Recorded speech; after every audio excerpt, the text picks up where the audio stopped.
নিজেদের অবস্থান ক্লিন করে যেভাবে অপদস্থ এবং এক ধরনের কটাক্ষ করা হচ্ছে এবং তারা নিজেদেরকে বিশাল বড় হিসেবে দেখাতে চাচ্ছে, এই ধরনের অহমিকা প্রকাশ করলে গণ অধিকার পরিষদ এবং এনসিপি এক হওয়া সম্ভবপর হবে না।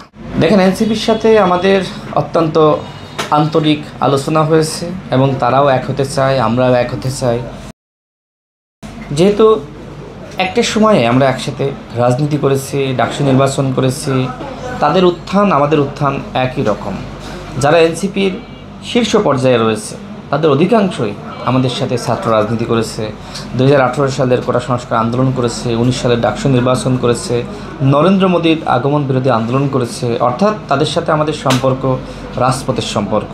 সেই জায়গা থেকে তাদের অনেকে চাই, আমাদের অনেকে চাই আমরা এই দুটি শক্তি আমরা যদি এক হতে পারি সেক্ষেত্রে আমরা বাংলাদেশের একটি বৃহৎ শক্তি হতে পারবো।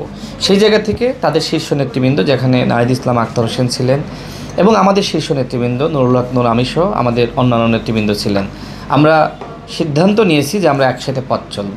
সেক্ষেত্রে নেতৃত্বের জায়গায় কারা আসবেন, দলের নাম কি হবে সেটি নিয়ে আলোচনা হয়েছে। আমরা স্পষ্টভাবে বলেছি যে আমরা ছাড় দিতে চাই, আমরা আন্তরিক হয়ে একসাথে পথে চলতে চাই।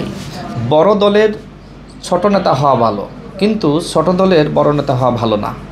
আমরা যে নজির সবসময় দেখি এবং তারাও আন্তরিক, আমরা আন্তরিক। যদি আমরা ছাড় দিতে পারি, যদি আমরা একে অপরকে গ্রহণ করতে পারি, যদি আমরা একে অপরকে যে ধরনের মর্যাদা দেওয়া দরকার সেই মর্যাদা দিতে পারি, তাহলে আমরা ইনশাল্লাহ এক হতে পারবো।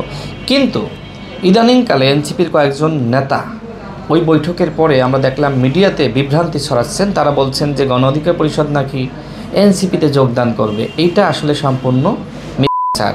এখন যেখানে ফলপ্রসূ আলোচনা চলছে, একে অপরকে ছাড় দিতে চায়, একসাথে কাজ করতে চায়, এর মধ্যে এই ঐক্য প্রক্রিয়াকে নানান ধরনের বক্তব্য দিয়ে কেউ কেউ ভেস্তে দিতে চায় এবং সেই মিশনে তারা নেমেছে।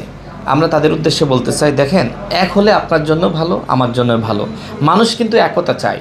যখন আলোচনায় আসলো যে এনসিপি এবং গণ অধিকার পরিষদ একীভূত হচ্ছে, সারা দেশে একটি উদ্দীপনা ছড়িয়ে পড়েছে। আবার যখন তাদের কেউ তারা পোস্ট করছে, গণমাধ্যমে সাক্ষাৎকার দিচ্ছে আমরা নাকি এনসিপিতে যোগদান করছি, তখন কিন্তু আবার নানান ধরনের সংশয়, সন্দেহ তৈরি হচ্ছে, আসলে কি এক হওয়া সম্ভবপর হবে? দেখেন, দুজনের মধ্যে সম্পর্ক হয়, ভালোবাসা হয়, বন্ধন হয় এবং এজন্য দুজনকে ছাড়তে হয়, ত্যাগ স্বীকার করতে হয়। এখন আমি সব ত্যাগ স্বীকার করবো আর আপনি বলবেন যে আমার সাথে তারা আসতেছে, যোগদান করতেছে, আপনি অহংকার প্রকাশ করবেন, এভাবে হয় না। প্রেসিডেন্ট জিয়াউর রহমান তিনি শুরুতে জাগদল করলেন, এরপরে জাতীয়তাবাদী ফ্রন্ট, এরপরে তিনি সবাইকে নিয়ে অনেকগুলো দল নিয়ে তিনি বিএনপি গঠন করলেন।